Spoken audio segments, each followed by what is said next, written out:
100 കോടി രൂപയുടെ പുതിയ വായ്പാ പദ്ധതികളുമായി ഒറ്റപ്പാലം അർബൻ ബാങ്ക്.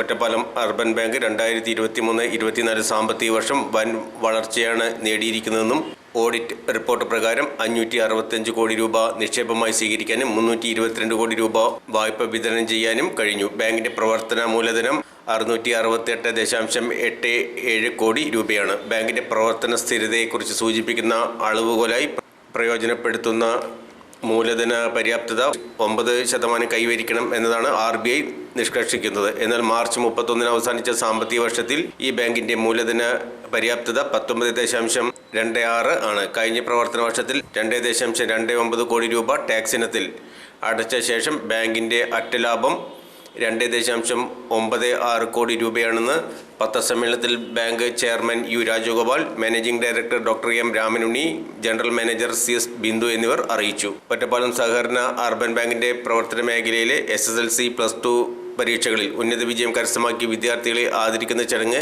ജൂലൈ 14 തീയതി ഒറ്റപ്പാലം സംഗമം ഓഡിറ്റോറിയത്തിൽ വെച്ച് നടക്കും. ചടങ്ങിന്റെ ഉദ്ഘാടനം തദ്ദേശ സ്വയംഭരണ എക്സൈസ് വകുപ്പ് മന്ത്രി MP രാജേഷ് നിർവഹിക്കും. Ottapalam MLA advocate K Premkumar അധ്യക്ഷത വഹിക്കുന്ന ചടങ്ങിൽ Malabar Devaswom board chairman MR Murali ബാങ്കിന്റെ വിദ്യാർത്ഥികൾക്കുള്ള ഏറ്റവും പുതിയ നിക്ഷേപ പദ്ധതിയായി പൂത്തിരി ഉദ്ഘാടനം ചെയ്യും. യോഗത്തിൽ മുൻ MP S അജയ്കുമാർ, മുൻ MLA M ഹംസ, ഒറ്റപ്പാലം നഗരസഭാ ചെയർപേഴ്സൺ K ജാനകി ദേവി, ഒറ്റപ്പാലം ബ്ലോക്ക് പഞ്ചായത്ത് പ്രസിഡന്റ് ശോഭന രാജേന്ദ്ര പ്രസാദ്, പഞ്ചായത്ത് പ്രസിഡന്റുമാർ, ബാങ്കിന്റെ മുൻകാല സാരഥികൾ എന്നിവർ ചടങ്ങിൽ പങ്കെടുക്കും. ഒറ്റപ്പാലം കോപ്പറേറ്റീവ് ബാങ്കിൻ്റെ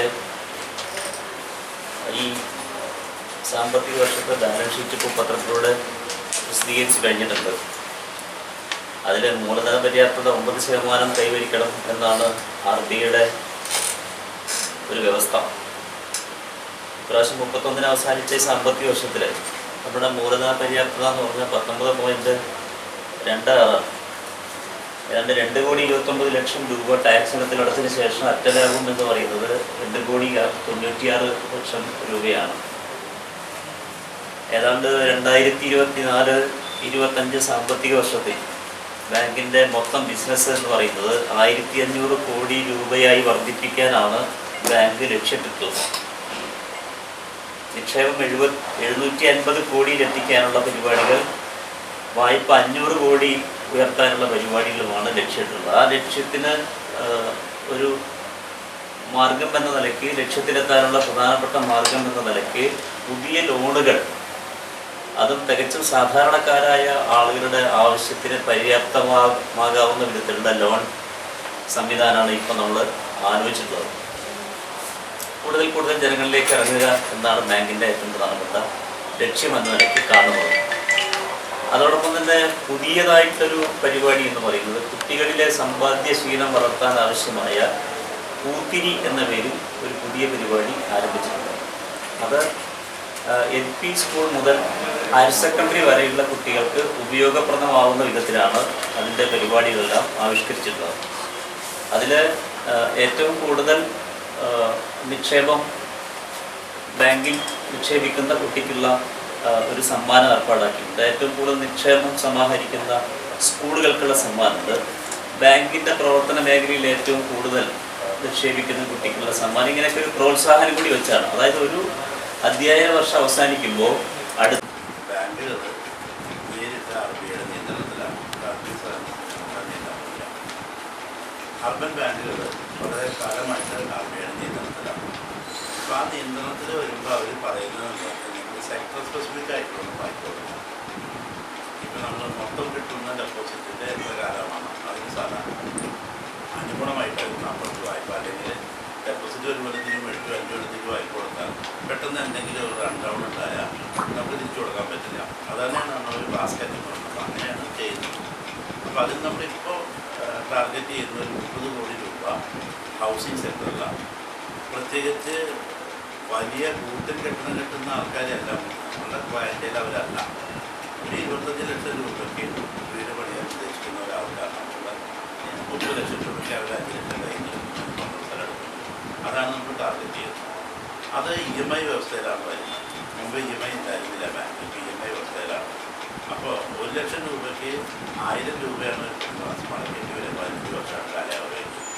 20 വർഷമാണെങ്കിൽ നമുക്ക് 834 രൂപ വരും. അപ്പോൾ വളരെ ചെറിയൊരു തുകയിൽ ആൾക്കാർക്ക് കയ്യിലൊതുക്കുന്ന രീതിയിൽ കൊണ്ടുപോകാനായിട്ട് കഴിയുന്നതാണ് ഏറ്റവും പ്രത്യേകത. മറ്റൊന്ന് ഇപ്പോൾ നമുക്ക് ഓണക്കാലമൊക്കെ വരിക. നമ്മൾ കേരളത്തിൽ ഇപ്പോൾ എന്തൊക്കെ പറഞ്ഞാലും വിപണിയിലൊരു മാന്ദ്യമായി കൊണ്ടുവരുന്നുണ്ട്. ആ മാന്ദ്യത്തിൻ്റെ ഭാഗമാണ് കച്ചവടക്കാരുടെ ഒക്കെ കാണുന്നത്. ആ മാന്ദ്യം നമ്മൾ മറികടക്കണമെങ്കിൽ വിപണിയെ ജയിപ്പിക്കണം. അപ്പോൾ വിപണിയിലേക്ക് ഡിമാൻഡ് വരുന്നത് കൺസ്യൂമർ ഗുഡ്സിലാണ്. അപ്പോൾ അത് പലരും ടി വി ആയിട്ടോ ഫ്രിഡ്ജായിട്ടോ വാഷിംഗ് മെഷീനായിട്ടോ സോഫ സെറ്റ് ഇങ്ങനെ സാധനങ്ങളൊക്കെ വാങ്ങാൻ വരുമ്പോൾ അതിനൊരു 3 ലക്ഷം രൂപ വരെ 50,000 കൊടുക്കുക. അപ്പോൾ അത് അവരുടെ വീട്ടിലെ ക്വാളിറ്റി ഓഫ് ലൈഫ് ഇമ്പ്രൂവ് ചെയ്യും. ഒരു അത്രയും പൈസ മാർക്കറ്റിലേക്ക് വരുമ്പോൾ സെയിലും കൂടി ഉണ്ടാവും. അതിൻ്റെ റിഫ്ലക്ഷൻസ് എക്കോണമിയിൽ കാണുന്നുള്ള രീതിയിലാണ് അങ്ങനെ. അതും നമ്മൾ EMI അടിസ്ഥാനത്തിൽ 3,570 രൂപയാണ് തരുന്നത്.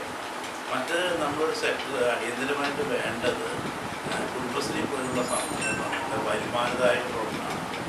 അപ്പോൾ മുമ്പ് അർബൻ ബാങ്കിന് കാർഷിക മേഖലയിൽ ഇടപെടുന്നുണ്ടായിരുന്നില്ല. ഇപ്പോൾ RBI വളരെ കൃത്യമായിട്ട് പ്രാഥമിക സെക്ടറിൽ പ്രത്യേകിച്ച് വീക്കർ സെക്ഷൻസ് ടാർഗറ്റുണ്ട്. അപ്പോൾ അതുകൊണ്ട് തന്നെ കുടുംബശ്രീയുടെ ഏരിയയിൽ CDSൻ്റെ ശുപാർശയോട് അവർക്ക് പശുവാട് കോഴി മുതലായ സാധനങ്ങളൊക്കെ വളർത്തുമൃഗങ്ങളുടെ വേണ്ടിയിട്ടാണ് നമ്മൾ വായ്പയായിട്ട് കൊടുക്കുന്നത്. അത് നമുക്ക് ഇതേപോലെ തന്നെ ചെറിയ EMI വർഷത്തിലാണ് വരുന്നത്. മറ്റൊന്ന് ഇപ്പോൾ നമ്മൾ കേരളത്തിലും ഇന്ത്യയിലും കാണുന്ന ഒരു പൊതു പ്രശ്നം ഗോൾഡിൻ്റെ ഏരിയയിൽ വൻതോതിൽ ഈ ഞാനൊരു പേരൊന്നും പറയില്ല, പക്ഷേ ഒരു വല്ലാത്ത കലാപരിപാടി നടത്തുന്നുണ്ട്. എന്നിട്ട് എക്സോർബിറ്റൻ റേറ്റാണ്